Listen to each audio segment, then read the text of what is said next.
नमस्कार साथियों, filler form पर आपका स्वागत है। सेशन शुरू करने से पूर्व बीवीपी क्लियर करेंगे। वॉइस वीडियो पीपीटी एक बार।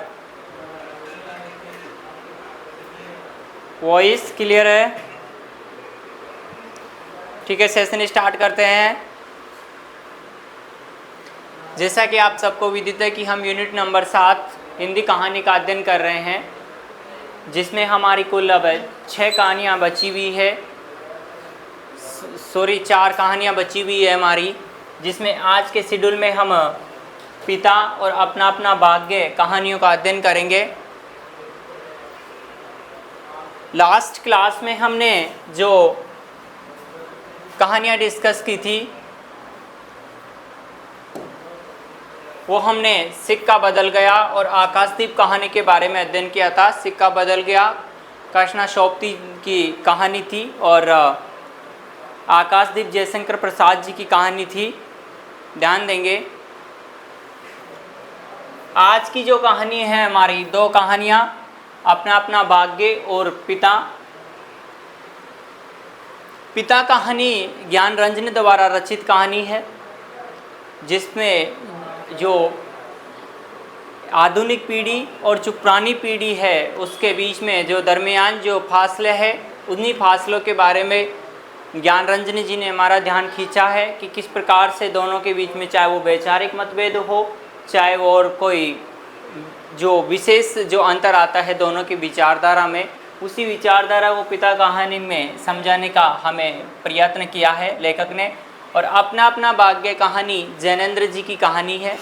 जैनेंद्र कथाकार है जो इसमें अपना अपना भाग्य कहानी के अंदर गरीबी की जो दुर्वस्था है उसको चित्रित करने की कोशिश की है। और यह ध्यान रहे, शीर्षक से स्पष्ट होता है कि भाग्यवादी कहानी है, लेकिन भाग्यवादी कहानी नहीं है। इस प्रकार से आज हम दोनों ही छोटी सी कहानियां हैं और 2 कहानियों का हम अध्ययन करने वाले हैं। बड़े धैर्य के साथ में अध्ययन करेंगे और किसी भी प्रकार के कोई शंका वगैरह इसमें हम रखना नहीं चाहेंगे।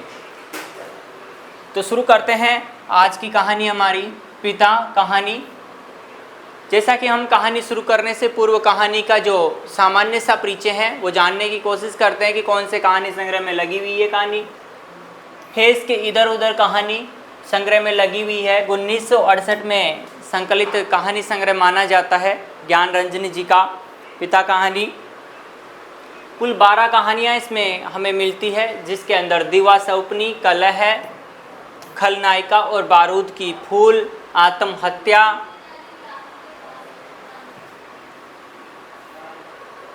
सीमाएं, फेस के इधर उधर, शेष होते हुए, पिता, एक नमूना सार्थक दिन, दिलचस्पी, छलावा, संबंध।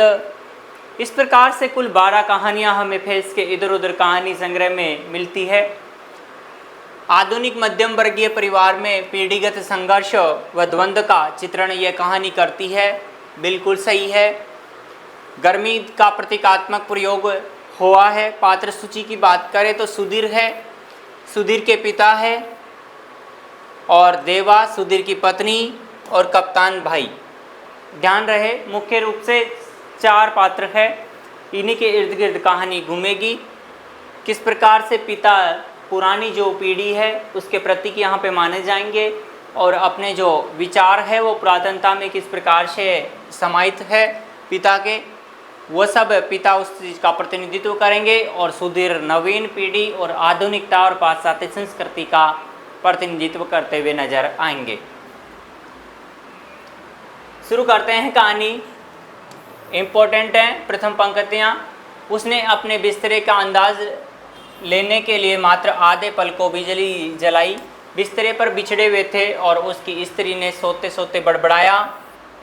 आ गए और बच्चे की तरफ करवट लेकर के चुप हो गई। लेट जाने पर एक बड़ी डकार आती हुई मालूम पड़ी, लेकिन उसे डकार ली नहीं।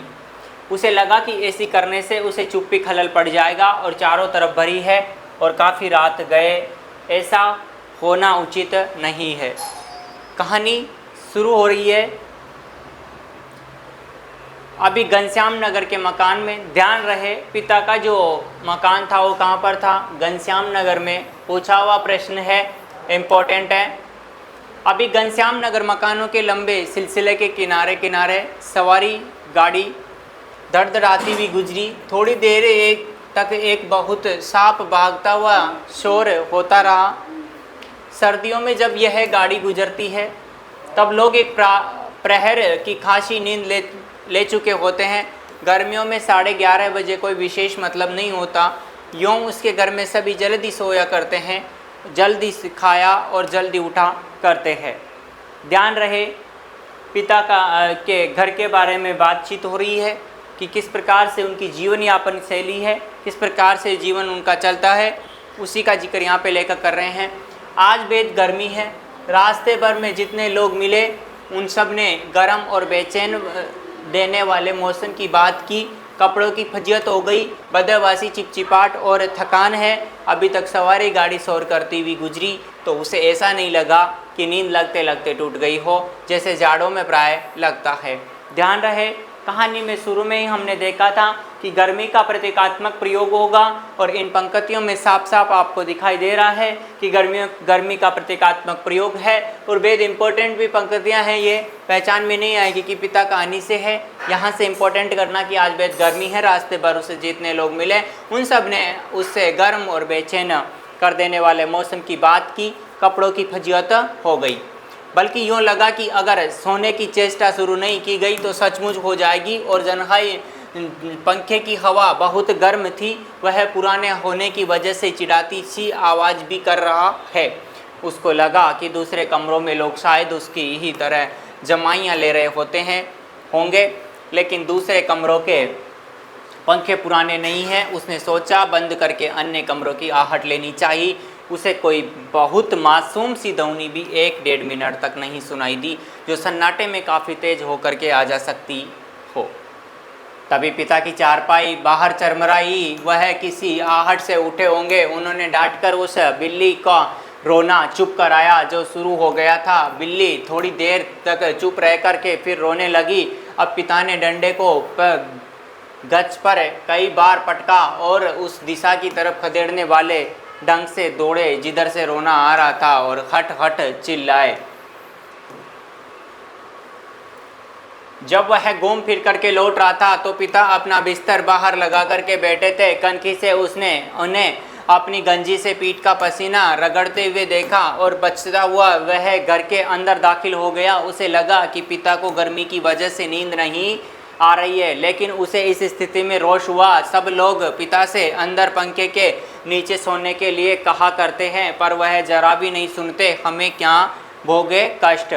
ध्यान रहे पिता का जिद्दीपन के स्वभाव का चित्रण हो रहा है कि किस प्रकार से पिता भीषण गर्मी के अंदर भी पंखे के नीचे नहीं सोते हैं और अपने जिद्दीपन के स्वभाव को प्रकट कर रहे हैं। कुछ देर पड़े रहने के बाद वह उठा और उस उत्सुकतावश खिड़की से बाहर झांका। सड़क की बत्ती छाती पर है। गर्मियों में यह बेहद अखर जाता है। पिता ने कई बार करवटें बदली, फिर शायद चैन की उम्मीद पाटी पर बैठ पंखा झेलने लगे। पंखे की डंडी से पीठ का वह हिस्सा खुजाते हैं जहां हाथ की अंगुलियां दिक्कत से पहुंचती है। आकाश और दरख्तों की तरफ देखते हैं। रिलीफ पाने की कोशिश, बहुत हल्की उम्मीद में शिकायत उगलते हैं। बड़ी भयंकर गर्मी है, एक पत्ता भी नहीं डोलता। वेरी इंपॉर्टेंट है, बड़ी भयंकर गर्मी है, एक पत्ता भी नहीं डोलता। इसका मुहावरेदार का कथन है, जो मुहावरेदार कथन है और अर्थ है इसका कि हवा बिल्कुल भी नहीं चल रही है। उनका यह वाक्य जो नितांत व्यर्थ है, अभी अभी बीते क्षण में डूब गया। गर्मी बराबर और रहेगी क्योंकि यह जाड़े बरसात का मौसम नहीं है। पिता उठ करके घूमने लगते हैं। 1 या 2 बार का चक्कर चौकीदारों की तरह हो करते हुए लगाते हैं ताकि कोई सेंध न लग सके। लौट करके थके सवर में हे ईश्वर कहते हुए उंगली ने माथे का पसीना काटकर जमीन पर चुनाने लगते हैं। बड़ा गजब है। कमरे की एक दीवार से टिक करके बैठ जाने की वह काफ़ी तनाव में सोचने लगा। अंदर कमरों में पंखों के नीचे घर के सभी दूसरे लोग आराम से पसरे हैं। इस साल जो नया पेड स्टल खरीदा गया है वह आंगन में दादी अम्मा के लिए लगता है। बिजली का मीटर तेज चल रहा होगा, पैसे खर्च हो रहे हैं, लेकिन पिता की रात कष्ट में ही है। लेकिन गजब ये नहीं है, गजब तो पिता की जिद है, इम्पोर्टेंट। वह दूसरे का आग्रह अनुरोध माने तब न, पता नहीं क्यों पिता जीवन की अनिवार्य सुविधाओं से भी चिढ़ते हैं और जलाने लगते हैं। आज तक किसी ने पिता की वाश बेसिन में मुंह हाथ धोते हुए नहीं देखा। ध्यान रहे, पिताजी आधुनिक सुख सुविधाओं से दूर रहते हैं और इन्हें सिर्फ छलावा मानते हैं। ध्यान देंगे, वाश बेसिन में हाथ नहीं धोते हैं, बाहर जाकर के बगिया वाले के नल पर ये कुल्ला दातुन करते हैं। इम्पोर्टेंट है, पिता की जो दिनचर्या है उसके बारे में पूछा जा सकता है। दादाबाई ने अपनी पहली तनख्वाह में गुसल खाने के उत्साह एक साथ खूबसूरत शावर लगवाया, लेकिन पिता को अरसे से हम सब आंगन में धोती को लंगोटे की तरह बांध करके तेल चुपड़े बदन पर बाल्टी बाल्टी पानी डालते हुए देखते आ रहे हैं। इम्पोर्टेंट है, पिता की दिनचर्या के लिए ये पंक्तियाँ कही गई है, यहाँ से इम्पोर्टेंट हो जाएगा। खुले में स्नान करेंगे, जनेऊ से छाती और पीठ का मेल काटेंगे। शुरू में दादाबाई ने सोचा पिता उसके दोबारा शावर लगवाने से बहुत खुश होंगे, उन्हें नई चीज़ का उत्साह होगा। पिता ने जब कोई उत्साह प्रकट नहीं किया तो दादाबाई मन ही मन काफ़ी निराश हो गए। एक दो बार उन्होंने हिम्मत करके कहा भी, आप अंदर आराम से क्यों नहीं नहाते, तब भी पिता आसानी से उसे डाल गए। सुधीर का बड़ा भाई है दादाबाई, जो कि सेना के अंदर नौकरी करता है। लड़कों द्वारा बाजार से लाई बिस्किटें, इम्पोर्टेंट हैं यहाँ से कि बाजार से लाई बिस्किटें, महंगे फल, पिता कुछ भी नहीं लेते हैं। कभी लेते भी है तो बहुत नाक बों सिकोड़ करके उसके बेस्वाद होने की बात पर शुरू में ही जोर दे देते हैं। अपनी अमावट गजक और दाल रोटी के अलावा दूसरे द्वारा लाई हुई चीज़ों की श्रेष्ठता से वह कभी प्रभावित नहीं होते। इम्पोर्टेंट है, अपनी अमावट गजक और दाल रोटी तीनों चीज़ों के बारे में याद रखेंगे। पिता की मनपसंद चीज़ें थी, वह अपने हाथ पांव जानते हैं, अपना अर्जन और उसी में उन्हें संतोष है। वे पुत्र जो पिता के लिए कुल्लू का सेब मांगने और दिल्ली एम्पोरियम में बढ़िया धोतियाँ मंगा करके उन्हें पहनाने के लिए उत्साह रखते थे, अब तेजी से पिता विरोधी होते जा रहे हैं। सुखी बच्चे भी अब गाय बगाए मुँह खोलते हैं और क्रोध उगल देते हैं। लद लद बार आम के दो सिकरों के लगभग एक साथ गिरने की आवाज़ आई। वह जानता है पिता आवाज़ से स्थान साधने की कोशिश करेंगे। टटोलते टटोलते अंधेरे में आम खोजेंगे और खाली गमले में इकट्ठा करते जाएंगे। शायद ही रात में एक दो आम उसे चूक जाते, ढूंढने पर नहीं मिलते, जिनको सुबह पा जाने के संबंध में उन्हें रात भर संदेह होता रहेगा। दीवार से काफ़ी देर एक ही तरह के टिके रहने से उसकी पीठ दुखने लगी थी। नीचे रीढ़ के कमर वाले हिस्से में रक्त की चेतना बहुत कम हो गई। उसने मुद्रा बदली। बाहर पिता ने फाटक खोल करके सड़क पर लड़ते चिचियाते कुत्तों का हड़काया। उसे यहाँ बहुत खींच हुई। कई बार कहा, मूल्य में हम लोगों का सम्मान है, चार भले लोग आया जाया करते हैं, आपको अंदर सोना चाहिए। इम्पोर्टेंट पंक्ति है यहाँ से, आपको अंदर सोना चाहिए, ढंग के कपड़े पहनने चाहिए और चौकीदारों की तरह रात को पहरा देना बहुत ही भद्दा लगता है। किसके लिए कहा गया है? पिता के लिए कहा गया। पंक्तियाँ हैं, पिता की अड़ में कहीं कोई झोल नहीं आता, उल्टा सीधा पता नहीं कहाँ किस दर्जे से कुर्ता कमीज सिलवा लेते, टेढ़ी जेब सदरी के बटन ऊपर नीचे लगा, सभा सोसाइटी में चले जाएंगे, घर बार को बुरा लगता है। लोगों के बोलने पर पिता कह देते हैं, आप लोग जाइए ना भाई, कॉफ़ी हाउस में बैठिए, झूठी वैनिटी के लिए बेहरा टिप दीजिए, रहमान के यहाँ 1.5 रुपये वाला बाल कटाइए, मुझे क्यों घसीटते हैं। इम्पोर्टेंट पंक्ति है, पिता कहानी से ली गई है। लोगों का बोलना चुटकी भर में धरा रह जाता है। पिता वैसे तो चुप रहते हैं, लेकिन जब बात बहस में उन्हें खींचा जाता है तो काफ़ी करारी और हिंसात्मक बात कह जाते हैं। उल्टे उन्हें घेरने वाले हम भाई बहन अपराधी बन जाते हैं। ध्यान रहे, चित्रण हो रहा है कि पिता किस प्रकार से जिद्दी स्वभाव वाले व्यक्ति है और उन्हें पिता को हम समझाने की कोशिश जब करते हैं तो हम सभी भाई बहन ही उनकी नज़रों के अंदर दुश्मन से बन जाते हैं। यही जो इसके माध्यम से जैनेंद्र जी कहना चाह रहे हैं कि जब दो पीढ़ियों के बीच में जब विषमता रूपी जो विचारधारा की लड़ाई होती है तो वहाँ पर एक दूसरे का दुश्मन बन जाना स्वतः ही जायज़ है। यही बात यहाँ पे जैनेंद्र जी कहना चाह रहे हैं। फिर दूसरा, फिर बहन, और फिर तीसरा, चुपचाप सब खींच हारे खिसकते रहेंगे।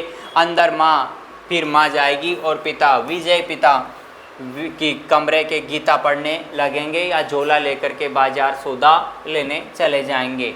इम्पोर्टेंट है, पूछा हुआ प्रश्न है, आया हुआ प्रश्न है कि पिताजी दो कौन सी धार्मिक पुस्तकें पढ़ते थे? तो रामायण और गीता का निरंतर अध्ययन पिता किया करते थे। ध्यान रहे यहाँ पर गीता का जिक्र तो आ चुका है, रामायण का आगे आ जाएगा। वेरी इंपॉर्टेंट है, ध्यान देंगे।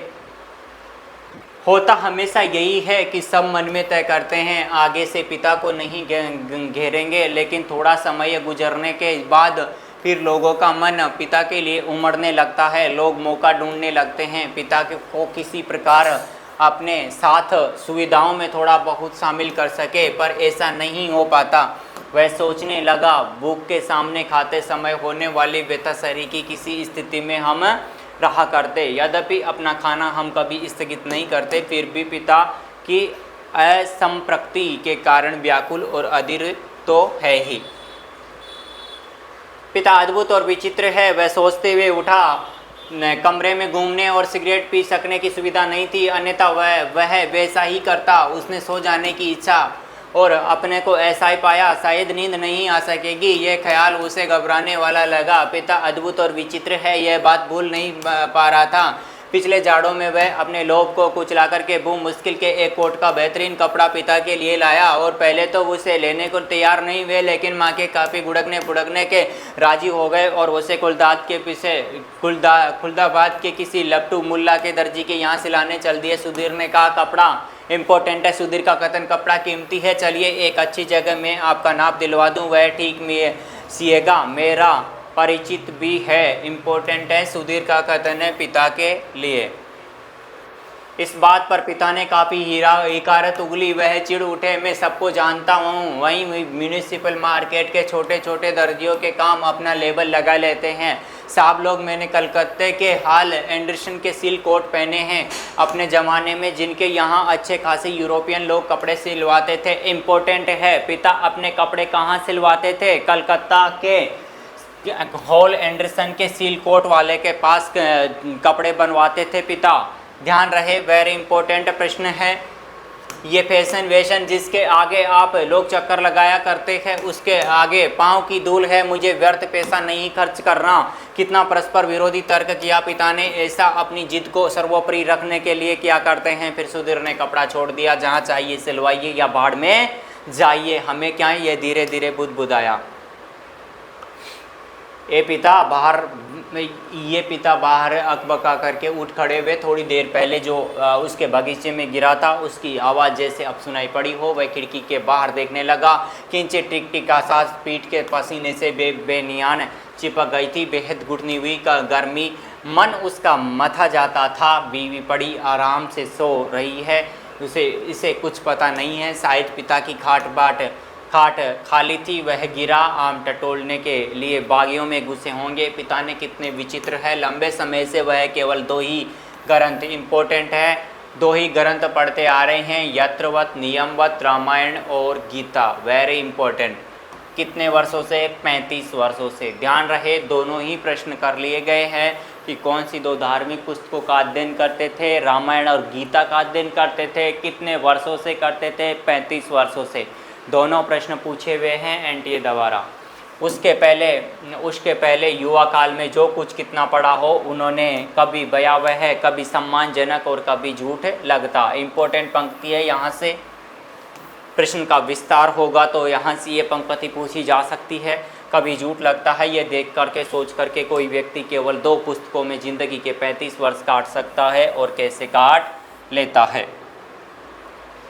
तभी उसका बच्चा कुनमुना करके रोने लगा। उसे तपाक से खिड़की छोड़ी और अपने बिस्तर पर झूठ मूठ सो गया।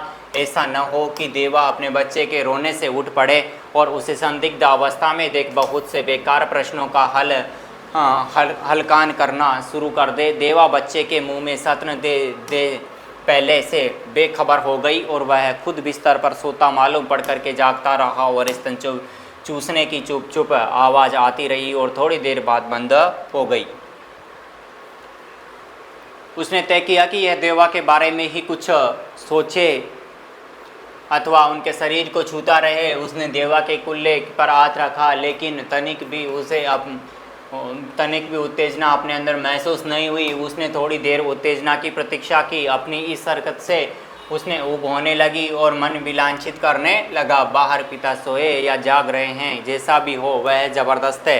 इस समय बाहर रहकर भारी होते जा रहे हैं। घर अंदरूनी हिस्सों में लोग आराम से या कम आराम से किसी तरह सोते हो गए होंगे। यह विषादग्रस्त हुआ और अनुभव करने लगा, हमारे समाज में बड़े बूढ़े लोग जैसे बहू बेटियों के निजी जीवन के स्वच्छंद कर देने के लिए अपना अधिकांश समय बाहर व्यतीत किया करते। इम्पोर्टेंट पंक्ति है, पिता कहानी से है। क्या पिता ने भी वैसा ही करना तो नहीं शुरू कर दिया? उसे पिता के बूढ़ेपन का ख्याल आने पर सिहर हुई और उसने अपनी दृढ़ता से सोचा, पिता अभी बूढ़े नहीं हुए हैं, उन्हें प्रतिक्षण हमारे साथ साथ जीवित रहना चाहिए। बेशक पुरानी पीढ़ी व्यवस्था कितनी कठोर थी और उसके मस्तिष्क में एक बीचा हुआ गया विषाद सर्वोपरि था। उसने आंखों में हल्का सा जलने लगा। अगर कोई शीत युद्ध न होता तो पिता और पुत्रों के बीच तो वह जबरन खींच। शीत युद्ध का मतलब वैचारिक युद्ध, और यहाँ इस कहानी में वैचारिक युद्ध ही ज़्यादा देखने को मिलेगा। उसे लगा कि उसने एक युवापन की प्रतिष्ठा की जित कई चुराए बैठी है। वह उस प्रतिष्ठा के कभी बहुत मजबूर कभी कमज़ोर हो जाता है, उसे भुगता भी रहा है। दरअसल उसका जी अक्सर चिल्लाने उठने लगता है, तुम हमारा निषेध करते हो, तुम ढोंगी हो, अहंकारी हो, ब्रज अहंकारी। इम्पोर्टेंट कथन है, पिता कहानी से लिया गया कथन है। लेकिन वह कभी चिल्लाया नहीं। उसका चिल्ला सकना मुमकिन भी नहीं था। वह अनुभव करता था उसके सामने ज़िंदगी पड़ी है और पिता पर इस तरह चिल्लाने में उसका नुकसान हो सकता है। उसको लगा पिता लगातार विजयी है, कठोर है, तो क्या उनके पुत्रों के सामने अभी को कभी पसारा नहीं। लगता है दीवारों पर भी पसीना चूआ आया है। खुद को छुरा भोग देने या दीवार पर सिर पटकने वाली सोती बीवी के साथ पाशविक हो जाने का ढोंग सोचने के बाद भी वह गर्मी की बेचैनी नहीं कटी। उसे ईश्वर को बुदबुदाना चाहा, लेकिन वैसा नहीं किया। केवल हल्के हल्के हाथ के पंजों से सिर के बालों को दबोच कर वह रह गया। मौसम की गर्मी से वह कई अधिक प्रबल पिता है। उसके सामने एक घटना मजबूती से टंग गई। उसने घटना को मन में दोहराया। वायुसेना में नौकरी इम्पोर्टेंट है। वायुसेना में नौकरी करने वाला उसका कप्तान भाई बहन के यूनिवर्सिटी के खर्चे के लिए 2 वर्ष तक कितने रुपए? 50 रुपये महीना भेजता रहा था। एक बार अक्षमात कप्तान भाई बोली अवकाश मनाने घर आया। पिता ने उसके हाथ से नाम कि 1200 रुपये वाली एक पासबुक थमा दी। कितने रुपयों वाली? 1200 रुपये वाली। सबको यह बड़ा आकस्मिक लगा। कप्तान भाई को हैरत हुई कि हल्की खुशी भी वह एकाएक काफ़ी रुपये मिलने गए, लेकिन इस बात से उसे दुख और पराजय का मान भी हुआ। उसने अपने को छोटा महसूस किया। 2 वर्ष तक बहन के लिए उसने जो थोड़ा बहुत किया वह एक पल में घट कर नगण्य हो गया। फिर भी वह अनुभव कर रहा था, कप्तान भाई ज़्यादा सोचते नहीं, खिलाड़ी तबीयत के हैं, यान की तरह चुटकी में धरती छोड़ देते हैं। कितने मस्त है कप्तान भाई। उसे लगा पिता एक बुलंद भीमकाई दरवाजे की तरह खड़े हैं, जिसे टकरा करके हम सब निहायत जिद्दी और दयनीय होते जा रहे हैं। इस घटना को याद करके पिता के प्रति खिन्न है हो जाने पर भी उसने चाहा कि वह खिड़की से पिता को अंदर आकर सो रहने के लिए आग्रह पूर्वक कहे, लेकिन वह ऐसा नहीं कर सका। वह असंतोष और सहानुभूति दोनों के बीच असंतुलित भटकता रहा। इम्पोर्टेंट कथन है। न लोको सेट से उठती इंजनों की सटिंग ध्वनि, न कंक्रीट ग्रेड ट्रैक पर होती आती दुमनगंज की ओर इक्के दुक्के लौटते इक्को को घोड़ों की टापे, न झगड़ते कुत्तों की भौंक भांक, बस कहीं को उल्लू। एक गति, एक वजन, विभत्सता बोल रहा है। रात्रि में शहर का आभास कुछ पलों के लिए महर सा हो गया। उसकी उम्मीद है कि किसी भी वह समय दूर या पास से कोई आवाज़ अकस्मात उठ जाएगी, घड़ी टनटना जाएगी, किसी दौड़ती हुई ट्रक का लंबा तेज हॉर्न बज उठेगा और शहर का मरा हुआ आभास पुनः जीवित हो जाएगा। पूरा शहर कभी नहीं सोता, मरता बहुत से सोते हुए जान पड़ते हैं वाले भी संक्षिप्त ध्वनियों के साथ लगभग ध्वनिहीनता के बीच वो जगह होते हैं। रात काफ़ी बीत चुकी है और इस समय यह सब सोचना सिवाय सोने के कितना निरर्थक है। शायद पिता औंध गए। करवट बदलने से उत्पन्न होने वाली खाट की चरमराहट, आम टटोलने समय सूखी अधसूखी पत्तियों को कुचलने की आवाज़, लाठी की पटक और मकान के फेरे के वक्त की खांसी खकार, कुत्ते बिल्लियों को हड़काना कुछ नहीं सुन पड़ रहा है। इस विचार से कि पिता सो गए होंगे उसे परम शांति मिली और लगा कि अब वह नहीं सो सकेगा। शीघ्र नींद के लिए उसने टकटकी बांध करके पंखे की तरफ देखना शुरू किया। गर्म हवा के बावजूद दिन भर की व्यर्थ थकान और सोच विचार से हो जाने की वजह से वह नींद में वितरित हो गया, चित हो गया। थोड़े समय उपरांत वह एकाएक उठ बैठा। उसने चारों तरफ देख पाने के लिए कुछ क्षणों तक अधूरे हुए।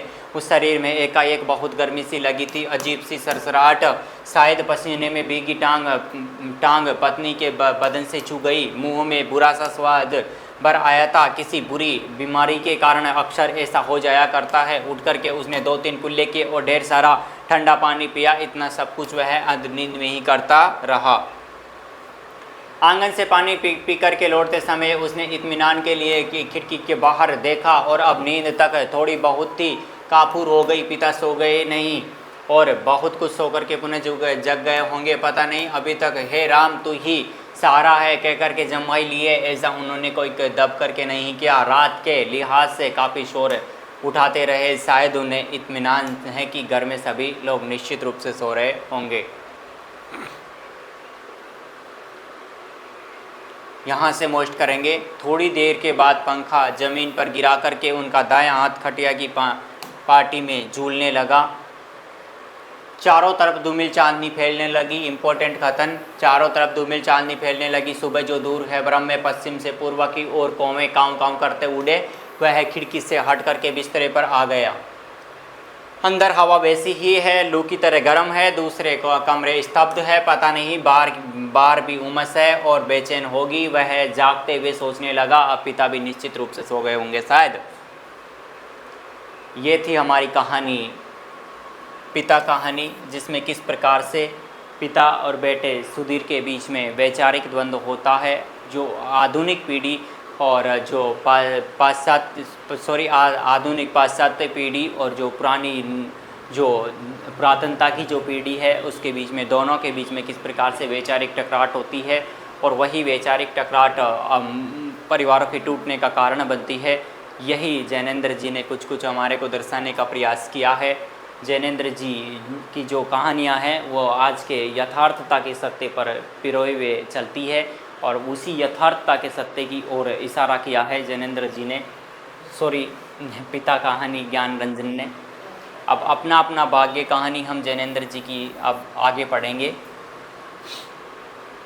शुरू करते हैं अपना अपना भाग्य कहानी। प्रथम प्रकाशन विशाल भारत पत्रिका 1929 में हुआ।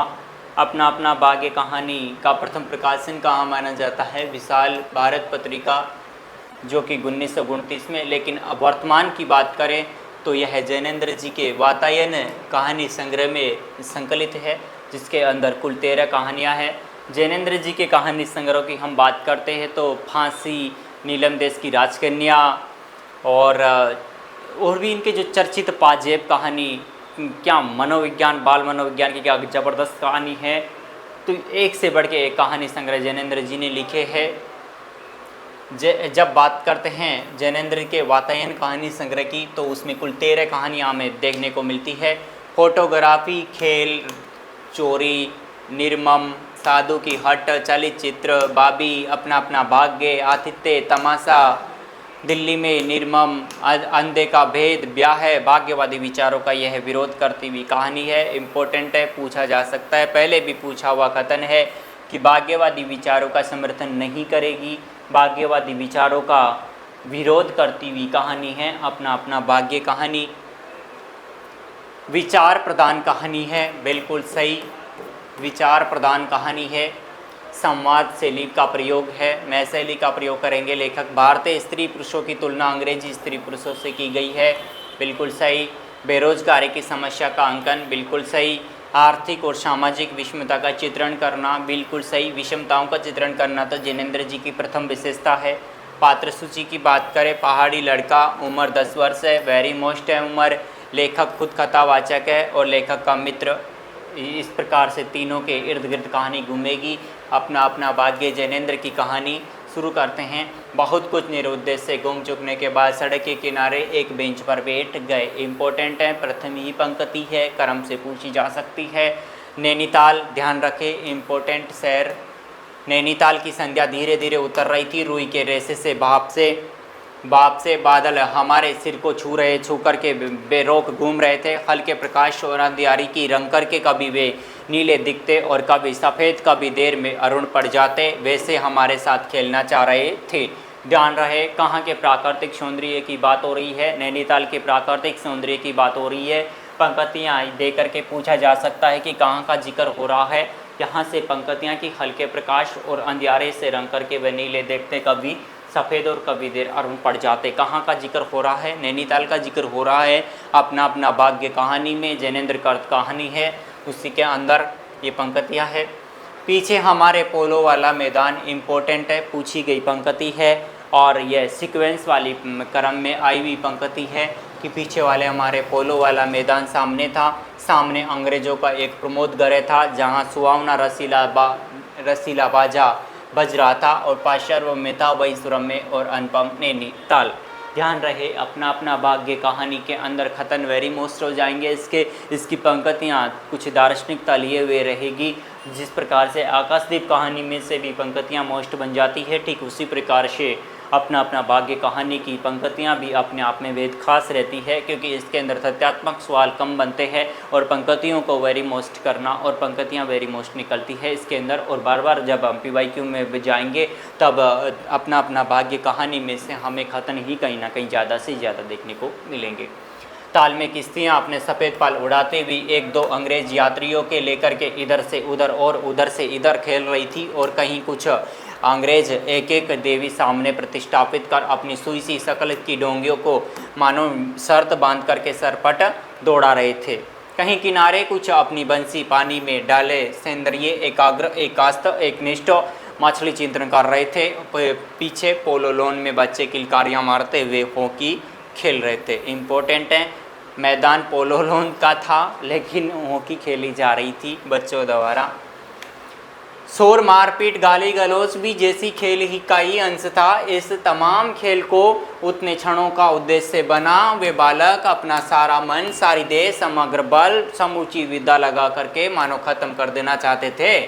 उन्हें आगे की चिंता न थी, बीते का ख्याल न था। वेरी इंपॉर्टेंट पंक्ति, जैसे मैंने आपको पहले बताया था कि इसकी पंक्तियाँ बहुत जानदार रहेगी कि उन्हें आगे की चिंता न थी, बीते का ख्याल न था। वे शुद्ध तत्काल के प्राणी थे। वे शब्द की संपूर्ण सच्चाई के साथ जीवित थे। रीढ़ की हड्डी वाला प्रश्न है कहानी का, वेरी इंपॉर्टेंट। और बच्चों के बारे में कहा गया कथन है जैनेंद्र जी का, और जो कि आज के बच्चों के बारे में भी बिल्कुल सत्यता के रूप में प्रकट होता है और आज के जो बच्चों की पीढ़ी है उस पर भी लागू होता है कथन, इसलिए वेरी मोस्ट कथन हो जाता है। दार्शनिकता पूरे तरीके से समाई हुई है कथन में। सड़क पर से नर नारियों का अविरल प्रवाह आ रहा था और जा रहा था। उसका न ओर था न छोर था। वह प्रवाह कहाँ जा रहा था और कहाँ से आ रहा था, कौन बता सकता है? सब उम्र के, सब तरह के लोग उसमें थे। मानो मनुष्यता के नमूनों का बाजार सच करके सामने से इटलाता निकलता जा रहा हो। कितनी बेहतरीन पंक्तियाँ है जैनेंद्र की अपना अपना भाग्य कहानी में। अधिकार गर्व में तने अंग्रेज उसमें थे और चितड़े से सजे घोड़ों की बाग थामे वह पहाड़ी उसमें थे। पहाड़ी लोगों का चित्रण उन्होंने अपनी प्रतिष्ठा और सम्मान को कुचल करके शून्य बना लिया है और जो बड़ी तत्परता से धूम हिलाना सीखे गए हैं। भागते, खेलते, हंसते, शरारत करते लाल अंग्रेज बच्चे और पीली पीली आंखें फोड़े पिता की उंगली पकड़ करके चलते हुए अपने हिंदुस्तानी ननिहाल भी थे। ध्यान रहे, अंग्रेजी बच्चों के साथ में भारतीय बच्चों की तुलना की गई है। भारतीय संस्कृति के साथ में अंग्रेजी संस्कृति का तुलनात्मक रूप से बताया गया है। अंग्रेज पिता थे, अपने बच्चों के साथ भाग रहे थे, हंस रहे थे और खेल रहे थे। उधर भारतीय पितृदेव भी थे जो बुजुर्ग अपने चारों तरफ लपेटे धन संपन्नता लक्षण का प्रदर्शन करते हुए चल रहे थे। अंग्रेज रमणियाँ थी जो धीरे धीरे नहीं चलती थी, तेज चलती थी। ध्यान रहे, अंग्रेज तेज चलते थे। उन्हें न चलने में थकावट आती थी, न हंसने में लाज आती थी। कसरत के नाम पर घोड़े पर बैठ सकती थी और घोड़े के साथ ही साथ जरा जीव होते किसी हिंदुस्तानी के घोड़े भी पटक कर सकती थी। वे 2-2, 3-3, ध्यान रहे, यहाँ से पूछा जा सकता है किसके बारे में है। वे 2-2, 3-3, 4-4 की टोलियों में निशंक निरापद इस प्रवाह में मानो अपने स्थान को जानती हुई सड़क पर चली जा रही थी। अंग्रेजी स्त्रियों के बारे में बात हो रही है। उधर हमारी भारत की कुल्लू लक्ष्मियाँ सड़क के बिल्कुल किनारे किनारे दामन बचाती और संभालती है और साड़ी की कई ताहों में सिमट सिमट करके लोक लाज, स्त्रीत्व और भारतीय गरिमा को, आदर्श को अपने परिवेशनों में छिपा करके सहसी सहमी धरती में आंख गाड़े कदम कदम पर बढ़ रही थी। तो ध्यान रहे किस प्रकार से भारतीय स्त्री की तुलना अंग्रेजी स्त्री से की गई है। तो भारतीय स्त्री के बारे में जो जैनेंद्र के कथन है वो भी ध्यान रखेंगे, और जो अंग्रेजी स्त्री के बारे में जैनेंद्र जो कथन कह रहे हैं वो भी ध्यान रखेंगे। वेरी मोस्ट हो जाते हैं कहानी के अध्ययन के लिए। इसके साथ ही भारतीयता का एक नमूना था, अपने कालेपन को खुरच करके बहा देने की इच्छा करने वाला अंग्रेजी महापुरुषोत्तम भी थे, जो नेटिवों को देख करके मुंह फेर लेते थे और अंग्रेज को देख करके आंखें बिछा देते थे और दुम हिलाने लगते थे, वैसे ही अकड़ कर चलते थे, मानो भारत भूमि की इस अकड़ के साथ कुचल करके चलने का उन्हें अधिकार मिला हो। जैनेंद्र की सबसे बड़ी विशेषता यही है कि उस तत्कालीन प्रवेश में हमारे को बिल्कुल चित्र प्रस्तुत करके उसके अंदर हमें बिल्कुल जीवन सा दे देते हैं। ऐसा लग रहा है कि कहानी आज के जीवंतता की मूर्तता पर लागू हो रही है। घंटे से घंटे सरक गए और अंधकार गाढ़ा हो गया, बादल सफ़ेद होकर के जम गए, मनुष्य का वह ताता एक एक करके छिन्न हो गया। वह इक्का दुक्का आदमी सड़क पर छतरी लगा करके निकल रहा था। हम वहीं बैठे थे, सर्दी सी मालूम हुई और ओवरकोट भीग गए थे। पीछे फिर कर देखा, यह लोन बर्फ की चद्दर की तरह बिल्कुल से स्तब्ध और सुन पड़ा था। तब सन्नाटा था। तल्लीलाल जी की बिजली की रोशनियाँ दीप मल्लिका सी जब जगमगा रही थी। वह जगमगाहट 2 मील तक फैले वे प्रकृति के जल दर्पण पर प्रतिबिंबित हो रही थी और दर्पण का कांपता हुआ था, लहरें लेता हुआ वह जल प्रतिबिंबों 100 गुना, हजार गुना करके उसके प्रकाश के मानो एकत्र और पूंजीभूत करके व्याप्त कर रहा था। पहाड़ों पर सिर पर की रोशनियाँ तारों सी जान पड़ती थी। हमारे देखते देखते एक घने पर्दे ने आकर के इन सबको ढक दिया और रोशनियां मानो मर गई, जगमगाहट लुप्त हो गए। वे काले बूले बूत से पहाड़ भी सफ़ेद पर्दे के पीछे छिप गए। पास की वस्तु भी न दिखने लगी, मानो यह घनीभूत प्रलय थी। सब कुछ वह गहरी सफ़ेदी दब गया। एक शुभ्र महासागर ने फैल करके संस्कृति के सारे अस्तित्व को डुबो दिया। ऊपर नीचे चारों तरफ वह निर्भेद सफ़ेद शून्यता ही फैली हुई थी। ऐसा घना पूरा हमने कभी न देखा था। वह टप टप टपक रहा था। मार्ग अब बिल्कुल निर्जन चुप था। ध्यान रहे, सर्दियों का चित्रण किया जा रहा है, सर्द ऋतु का। वह प्रवाह न जाने किन घोंसलों में जा छिपा था। उस वृद्धाकार शुभ्र शून्य में कहीं से 11 बार टन हो उठा। कितनी बार? 11 बार। जैसे कहीं दूर कब्र में से आवाज़ आ रही हो और उसने अपने अपने होटलों के लिए चल दिए। रास्ते में 2 मित्रों का होटल मिला। दोनों वकील मित्र थे। छुट्टी लेकर के अपने दोनों ओर बड़े। हमारा होटल आगे था। लेखक कह रहे हैं, ताल के किनारे किनारे हम चले जा रहे थे। हमारे ओवरकोट के तर हो गए थे। बारिश नहीं मालूम होती थी, पर वहाँ तो ऊपर नीचे से कण कण के बारिश हो रही थी। सर्दी इतनी थी कि सोचा कोट पर एक कंबल और होता सा अच्छा होता। रास्ते में ताल के बिल्कुल किनारे पर बेंच पड़ी थी। मैं जी बेचैन हो रहा था। झटपट होटल है पहुंचकर इन भीगे कपड़ों की छुट्टी पा गर्म बिस्तर में बिस्तर छिप कर सोना चाहता था।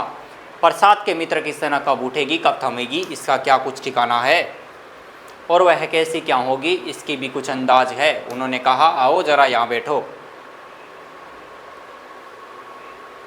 हम उस सूते पूरे के रात के ठीक 1 बजे तालाब के किनारे उस भीगी बर्फीली ठंडी की रही लोहे की बेंच पर बैठ गए। 5, 10, 15 मिनट हो गए। मित्र के उठने का इरादा न मालूम हुआ। मैंने झिलमिलाकर कहा, चलिए भी, अभी ज़रा बैठो भी। हाथ पकड़कर ज़रा बैठने के लिए ज़रा इस जोर से बैठा लिया गया और चारा न रहा। लाचार बैठे रहना पड़ा। सनक से छुट करके आसान न था और ये ज़रा बैठना ज़रा न था। चुप चुप बैठे तंग हो रहा था, उड़ रहा था कि मित्र अचानक बोले, देखो ये वह क्या है। मैंने देखा पूरे की सफ़ेदी कुछ ही याद दूर से एक काली सी सूरत हमारी तरफ बढ़ी आ रही थी। मैंने कहा होगा कोई। 3 गज की दूरी से दिख पड़ा एक लड़का, सिर के बड़े बड़े बालों को खुजलाता चला आ रहा था। नंगे पैर नंगे सिर, इम्पोर्टेंट करेंगे यहाँ से पंक्ति, क्योंकि यहाँ पर लड़के का परिचय हो रहा है भाई। एक लड़का सिर बड़े बड़े बालों को खुजलाता चला आ रहा था, नंगे पैर नंगे सिर, एक मेली सी कमीज लटकाए है, पर उसके न जाने कहाँ पड़ रहे थे और वह न जाने कहाँ जा रहा है, कहाँ जाना चाहता है। उसके कदमों में जैसे कोई न अगला है न पिछला है, न दायां है न बायां है। इम्पोर्टेंट है, लड़के के बारे में कथन है लेखक का। पास ही चुंगी की लालटेन के छोटे से प्रकाश से वर्थ में देखा कोई 10 वर्ष का होगा। इम्पोर्टेंट है, लड़के की आयु आई है 10 वर्ष। गोरे रंग का है पर मेल से काला पड़ गया है। इम्पोर्टेंट है, लड़का किस रंग का था? गोरे रंग का। कंफ्यूज नहीं होना है, पूछा जा सकता है लड़के का रंग कौन सा था? गोरा रंग। आंखें अच्छी बड़ी परसूनी है, माथा जैसे अभी से झुर्रियाँ खा गया है। वह हमें न देख पाया, वह जैसे कुछ भी नहीं देख पा रहा था, न नीचे की धरती, न ऊपर चारों तरफ फैला हुआ कूड़ा, न सामने का तालाब, न बाकी दुनिया। वह बस अपने विकट वर्तमान को देख रहा था। मित्र ने आवाज़ दी, ए। उसने जैसे जाग कर देखा, पास आ गया है। तू कहाँ जा रहा है? उसने अपनी सूनी आंखें फाड़ दी, दुनिया सो गई, तू ही कोई घूम रहा है। बालक मौनमुख फिर भी बोलता हुआ चेहरा लेकर के खड़ा रहा। कहाँ सोएगा? यहीं कहीं। कल कहाँ सोया था? दुकान पर। आज वहाँ क्यों नहीं? लड़का कहाँ सोया था? दुकान पर। नौकरी से हटा दिया? क्या नौकरी थी? सब काम 1 रुपया, झूठा खाना। इम्पोर्टेंट है, 1 रुपया झूठा खाना में। फिर नौकरी करेगा? हाँ। बाहर चलेगा? हाँ। आज क्या खाना खाया? कुछ नहीं। अब खाना मिलेगा? नहीं मिलेगा। यूँ ही सो जाएगा? हाँ। कहाँ? यहीं कहीं, इन्हीं कपड़ों से। बालक फिर आंखों से बोल कर के मुख खड़ा रहा, आंखें मानो बोलती थी। यह भी के साहब मुख मूर्ख प्रश्न। माँ बाप हैं? कहाँ? 15 कोस दूर गांव में। इम्पोर्टेंट है, बालक का गांव कितनी कोस दूर था? 15 कोस था। तू भाग आया? हाँ। क्यों? ये मेरे कई छोटे भाई बहन हैं, सो भाग आया। वहाँ काम नहीं, रोटी नहीं, बाप भूखा रहता था, मारता था, माँ भूखी रहती थी और रोती थी। भाग आया। एक साथी और था उसी गांव का, मुझे बड़ा दोनों साथ आए। वह अब नहीं है। कहाँ गया? मर गया। इस ज़रा सी उम्र में उसकी मौत से पहचान हो गई। मुझे अचरज हुआ, दर्द हुआ। पूछा, मर गया? हाँ साहब ने मारा, मर गया। अच्छा हमारे साथ चल। वह साथ चल दिया। लौटकर हम वकील दोस्तों के होटल में पहुँचे। वकील लोग होटल के ऊपर के कमरे से उतर कर आए। कश्मीरी 2 शाल लपेटे थे, मोजे चढ़े पैरों से चप्पल थी, सवर में हल्की सी झुंझलाहट थी और कुछ लापरवाही थी। ओहो, फिर आप कहिए, आपको नौकरी की ज़रूरत थी न? देखिए ये लड़का है। कहाँ से लाए इसे? आप जानते हैं? जानता हूँ, ये बेईमान नहीं हो सकता। अजी ये पहाड़ी बड़े शैतान होते हैं। इम्पोर्टेंट पंक्ति है, ध्यान रहे, व्यंग्यपूर्ण कथन है।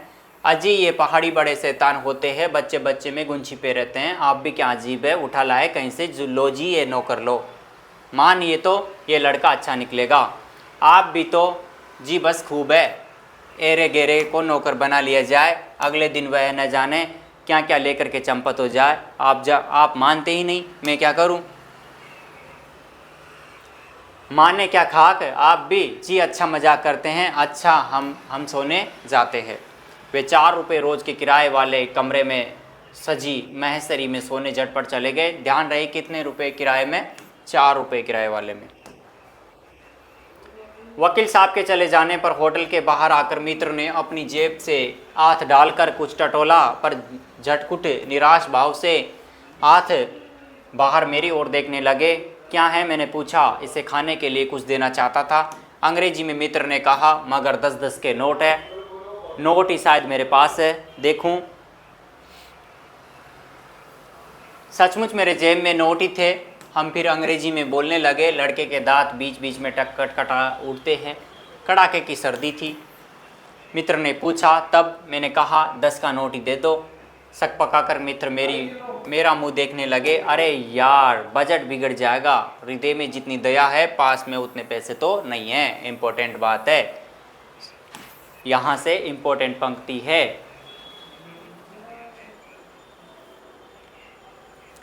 तो जाने दो, ये दया ही इस ज़माने में बहुत है। मैंने कहा, लेखक का कथन है, दोनों ही पंक्तियाँ वेरी मोस्ट है।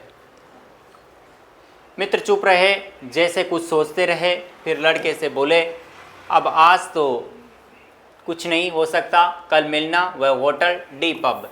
ध्यान रहे कौन से होटल पर मिलना था। डी पब होटल पर मिलना था। पूछा जा सकता है प्रश्न लेखक के अनुसार।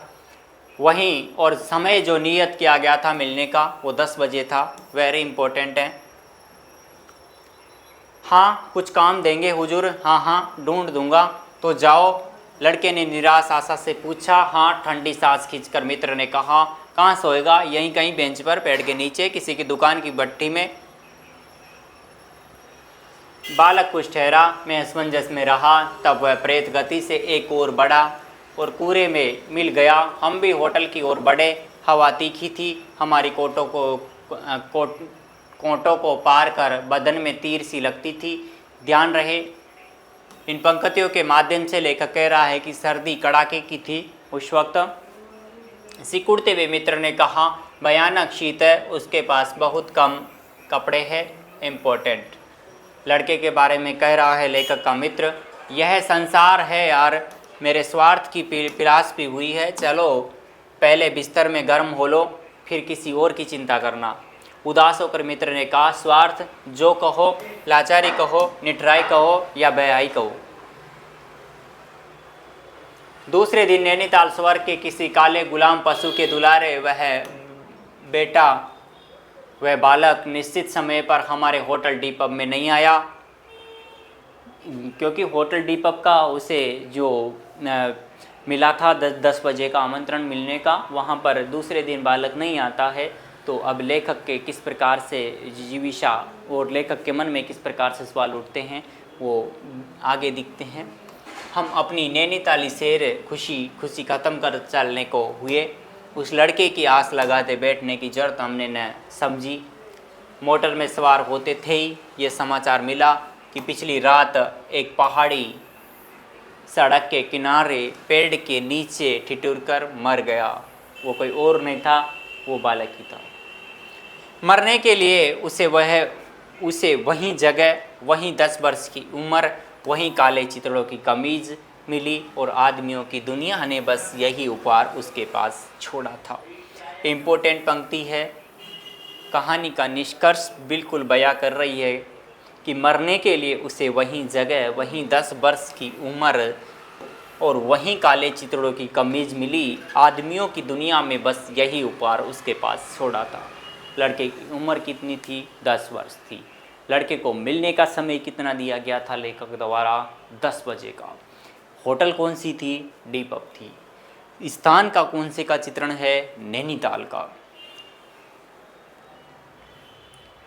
पर बताने वालों ने बताया कि गरीब के मुंह पर छाती, मुट्ठी और पैरों पर बर्फ़ की हल्की सी चादर चिपक गई थी, मानो दुनिया की बेहाई ढकने के लिए प्रकृति ने सब के लिए सफ़ेद और ठंडे कफन का प्रबंध कर दिया था। वेरी इंपॉर्टेंट पंक्ति है। सब सुना और सोचा अपना अपना भाग्य। इस प्रकार से हमारी जो कहानी थी अपना अपना भाग्य समाप्त होती है। किस प्रकार से भाग्यवादी विचारों का खंडन करती हुई कहानी है और जैनेंद्र जी ने आज के युग की जो विषमता है उसको कहीं ना कहीं खींचने का प्रयास किया है। और भी अगर किसी भी प्रकार की दिक्कत आपको कहानी में पूरा समझ में आ गया होगा। छोटी सी कहानी थी, पात्र भी ज़्यादा नहीं थे। एक मुख्य लेखक था जो कथावाचक था और साथ में 10 वर्ष का बालक था गरीब, और उसी के इर्द गिर्द सारी कहानी घूमती है। तो आसानी से समझ में आई होगी अपना अपना भाग्य कहानी। और इससे पहले हमने जो पिता कहानी पढ़ी थी, पिता कहानियों में 2 पीढ़ियों का द्वंद्व था, आधुनिक पीढ़ी और पुरातनता की पीढ़ी, दोनों के बीच में मतभेद था। किस प्रकार से पिता का जो बेटा सुधीर और कप्तान उनका बेटा, दोनों के बीच में तीन, और उनकी जो पत्नी देवा, उनके बीच में किस प्रकार से वैचारिक मतभेद रहता है और किस प्रकार से जो दोनों के बीच में कि जो वैचारिक मतभेद लगातार रहते हैं और किस प्रकार से उनका जो परिवार उसमें किस प्रकार से चला जाता है और धीरे धीरे उसकी जो विषमताएं हैं और जो उनकी समस्याएं हैं वो गंभीर रूप से होती जाती है, वो पिता कहानी में बताया गया है। और इस जो अपना अपना बागे कहानी थी, इसमें जैनेंद्र जी ने कहीं आज के सच को उकेरने का प्रयास किया है कि किस प्रकार से हम जो आज का जिस प्रकार से हम वास्तविकता में कोई समस्या हमारे सामने आती है और उसे भी हम वास्तविक ना मानते हुए नज़रअंदाज कर देते हैं कई बार, तो उसी समस्या आखिर वो नज़रअंदाज करने जैसा नहीं होता है। तो वही बात यहाँ पे अपना अपना बागे कहानी के अंदर बताने की कोशिश की थी जैनेंद्र जी ने। इस प्रकार से आज की हमारे सेशन में दो छोटी छोटी कहानियाँ थी। अगर इन कहानियों में किसी भी प्रकार की आपको दिक्कत है तो आप बिल्कुल कमेंट बॉक्स में कमेंट करिएगा और कोई भी सवाल है ज़रूर पूछिएगा। अब हमारी जो शेड्यूल में 2 ही कहानियाँ बची हुई है, ओसी का गटवार और परिंदे, दोनों कहानियों का हम अध्ययन करेंगे। आगे 2 क्लास और बची हुई है। ध्यान रहे हम 19 कहानियों का अध्ययन कर चुके हैं। यूनिट नंबर 7 के अंदर कुल 21 कहानियाँ लगी हुई है, उनमें से हम 19 कहानियों का अध्ययन कर चुके हैं। तो आपको किसी भी प्रकार की अगर कहानियों में दिक्कत है तो बिल्कुल आप लोग कमेंट बॉक्स में कमेंट करिएगा। और भी क्योंकि अब ये धीरे धीरे समाप्ति की ओर ये यूनिट बढ़ती जा रही है, तो समाप्त जब हो जाती है यूनिट तो उसे पूरी तरीके से समाप्त करना दोस्तों ज़रूरी है हमारा, ताकि हम किसी भी प्रकार से उसमें से कोई भी डाउट हमारा नहीं रहना चाहिए। प्रत्येक प्रकार के कोई सा ही प्रश्न हमारे सामने आ जाए, प्रत्येक प्रश्न के लिए हमें तैयार रहना है, चाहे वो पात्र सूची से प्रश्न हो, चाहे वो कहानी संग्रह से संबंधित सवाल हो, चाहे या फिर कथन से संबंधित सवाल हो, चाहे चर्चित व्यक्ति, चर्चित स्थान और चर्चित कोई डाटा से संबंधित सवाल हमारे सामने आ जाए, या फिर पंक्तियों का सीक्वेंस लगाना संबंधित हमारे सामने सवाल आ जाए। हमें हर प्रकार के हर तरीके के सवाल के लिए तैयार रहना है दोस्तों, ख़ास तौर से कहानी वाली यूनिट में। और इसके बाद में जो हम जो यूनिट स्टार्ट करेंगे वो भी हमारे गद्य पाठ्यक्रम की जान है, उसे भी हम लाइन टू लाइन ही अध्ययन करेंगे। निबंध वाली यूनिट हम स्टार्ट करेंगे इसके बाद में। तो अगर किसी आपको दिक्कत रहे किसी भी प्रकार की तो ज़रूर अपने शंका समाधान कमेंट बॉक्स के अंदर करिएगा दोस्तों। और आज के लिए इतना ही, आज के सेशन में इतना ही। ढेर सारा पढ़ते रहिए, मस्त रहिए, स्वस्थ रहिए। All the best. Thank you so much.